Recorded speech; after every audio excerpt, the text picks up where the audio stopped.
Tu veux commencer?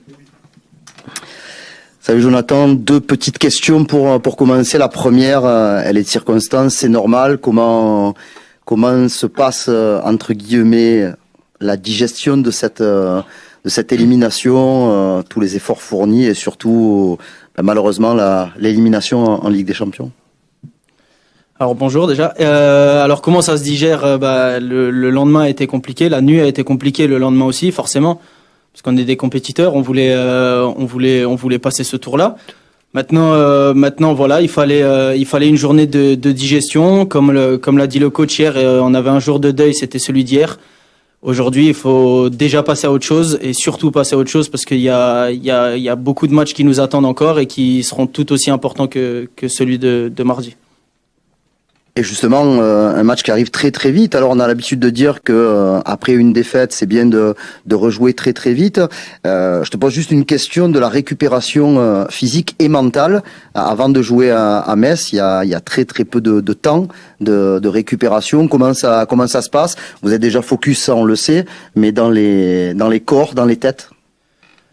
Comme je l'ai dit tout à l'heure, dans les têtes c'était un peu dur hier, physiquement aussi forcément parce qu'on a fourni énormément d'efforts.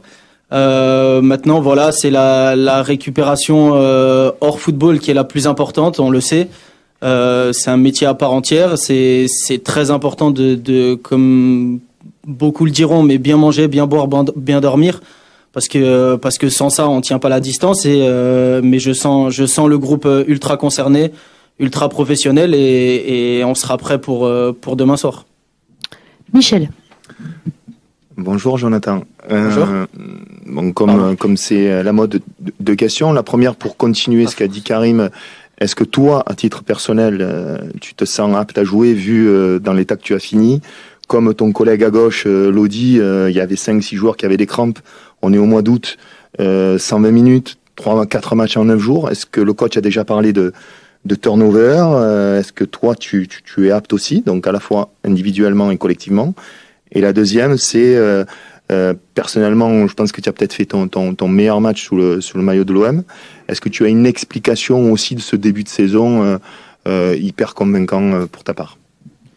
Alors pour la rotation, non, on n'a pas du tout parlé. Personnellement, individuellement, je me sens apte à jouer. Comme je l'ai dit, je suis focus et comme beaucoup je pense, mais moi personnellement je suis hyper focus sur ma récupération, sur le comment je gère mon corps et je fais très attention à tous les détails. Donc pour jouer demain pour moi c'est pas un souci.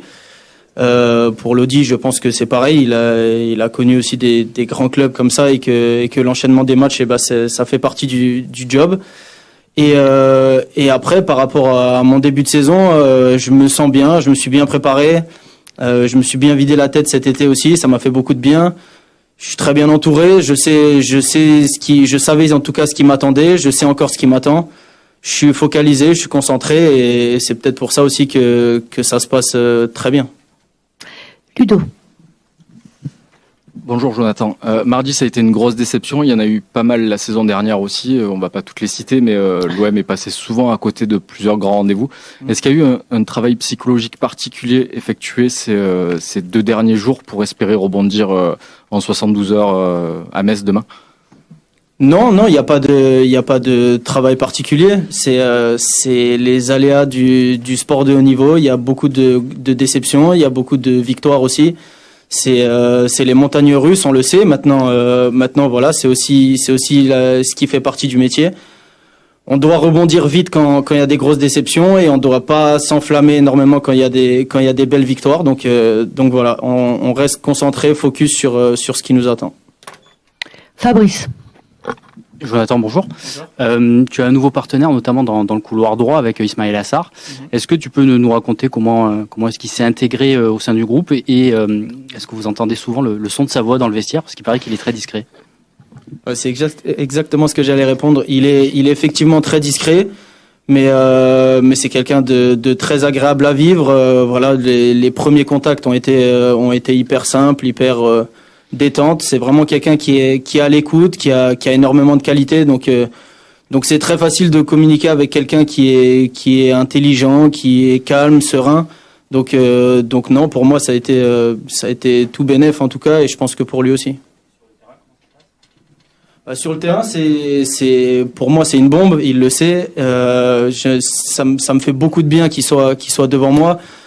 On a une entente qui commence à bien me plaire personnellement et à peaufiner encore. Mais bon, voilà, on est très simple. On sait très bien discuter. On sait très bien comment fonctionne l'autre. Donc ça va aller de mieux en mieux encore.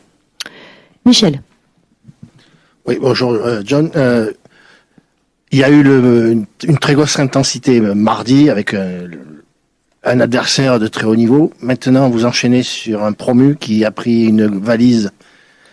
C'est un premier déplacement. Est-ce que vous avez conscience que c'est peut-être un match un peu plus compliqué à gérer parce que... Tous les matchs vont être compliqués à gérer. Nous, on sait qu'on a eu une grosse débauche d'énergie, mais c'est aussi ce qui va peut-être faire notre force en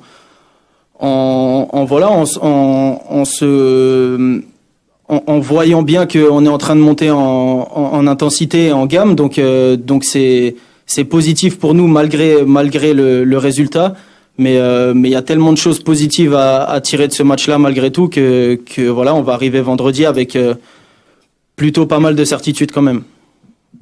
Mathieu. Bonjour Jonathan. L'an dernier, c'était les Pistons, déjà toi et Nuno Tavares qui s'étaient illustrés d'entrée en début de saison. Là, avec Renan Lodi, vous avez fait un très bon match, pourtant dans un style très différent. Est-ce que tu peux nous raconter qu'est-ce que ça change la vie de latéral sous Marcelinho dans ce nouveau système un petit peu pour toi? Il me laisse énormément de liberté. On en a beaucoup discuté au début de saison. Voilà, moi je suis formé latéral, donc j'ai des bases quand même, et voilà, il y avait certains petits détails à régler parce qu'on joue pas à 4 comme on joue à 5, mais dans l'ensemble il me laisse beaucoup de liberté, il me parle beaucoup, je lui explique aussi ma façon d'être, ma façon de jouer.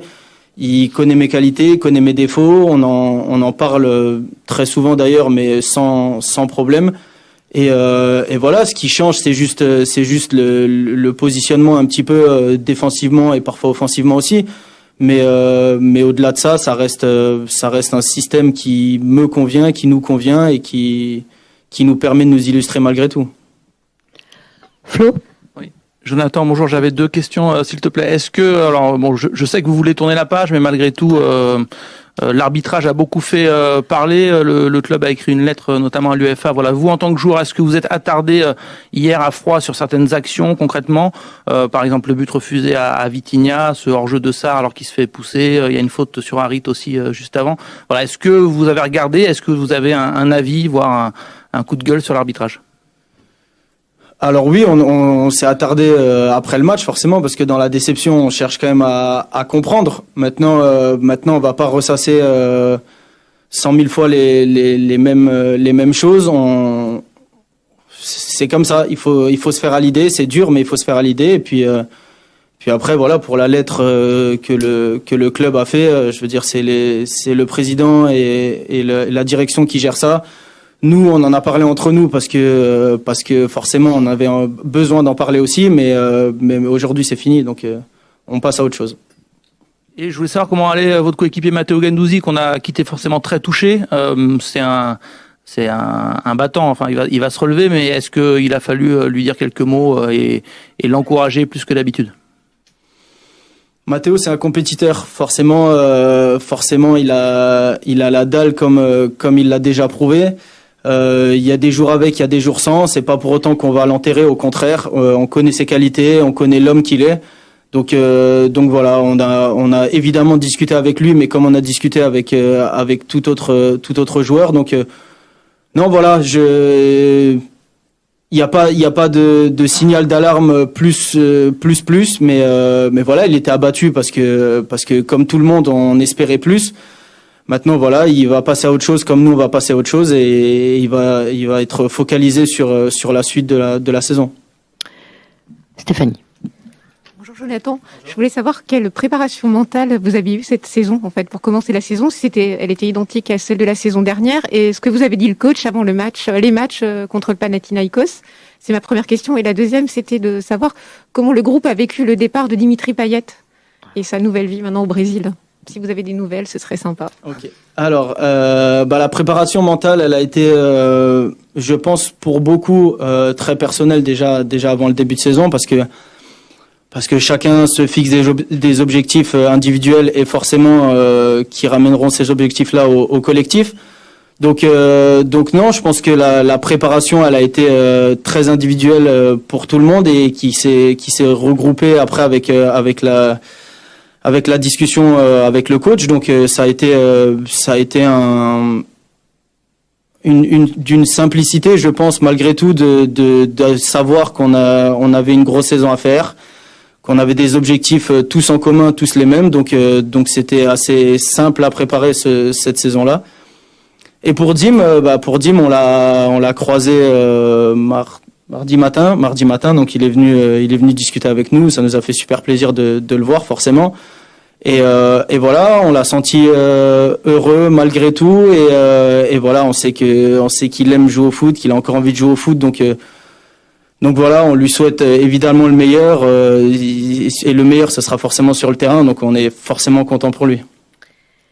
Karim. Karim. Non, mais comme il y en a deux, c'est pour ça. Ah, mais il a répondu aux deux. Non, de Karim. Ah, pardon. Non, moi, je voulais juste qu'on discute encore un peu de ton positionnement. Tu dis que tu as pas mal de liberté. Comment tu gères sur ce côté le fait d'être très offensif, parce que sur le match aller du Panathinaikos, on t'avait pas trouvé sur la retenue, mais t'avais quand même beaucoup plus défendu, je trouve. Mais contre Reims et mardi sur le match retour, tu as quand même fait un enchaînement assez impressionnant d'aller-retour. Comment tu gères ça et comment tu travailles ça, notamment avec le défenseur central axe droit, voire le milieu de terrain qui est devant toi? Ça se travaille, tout se travaille par la discussion. C'est vrai que là, c'était souvent Sam Gigot qui joue à côté de moi. On a une entente qui est, depuis l'année dernière d'ailleurs, exceptionnelle. Enfin, c'est quelqu'un qui est dans l'être humain et quelqu'un d'extraordinaire déjà. Et dans la discussion, voilà, il y a aucune embrouille, il y a jamais de point d'interrogation. C'est toujours des problèmes qui se règlent très vite. On discute énormément, même avec nos milieux de terrain ou même avec Isma devant moi. C'est très facile, on discute énormément sur le terrain et en dehors aussi, donc ça se fait assez facilement. Et après, voilà, match aller du Panathinaikos, c'est vrai qu'on n'avait pas trop le ballon, donc forcément il fallait que je me cantonne à être très bon défensivement avant de me projeter. Et là, sur les matchs de Reims et de mardi, on avait beaucoup plus le ballon, on avait beaucoup plus d'automatisme, donc forcément ça amène à se projeter un peu plus. Donc voilà, il y a des matchs où il va falloir beaucoup plus défendre qu'attaquer, d'autres où il va falloir plus attaquer que défendre, d'autres va falloir bien jauger, mais ça c'est en fonction du déroulement du match. Michel. Jonathan, j'ai été élogieux avec toi pour commencer. Là, je vais être un peu plus critique si tu le permets. Je t'avais posé la même question l'an passé. En 2-3 matchs, tu aurais pu peut-être déjà avoir mis 1 ou 2 buts, et souvent tu ne cadres pas. Et ça a été un petit peu aussi le cas la saison passée. Est-ce que tu es d'accord si je te dis quand même que tu peux peut-être progresser dans ce domaine? Est-ce que tu travailles? Parce que tu te crées quand même beaucoup de situations devant le but. Je suis totalement d'accord.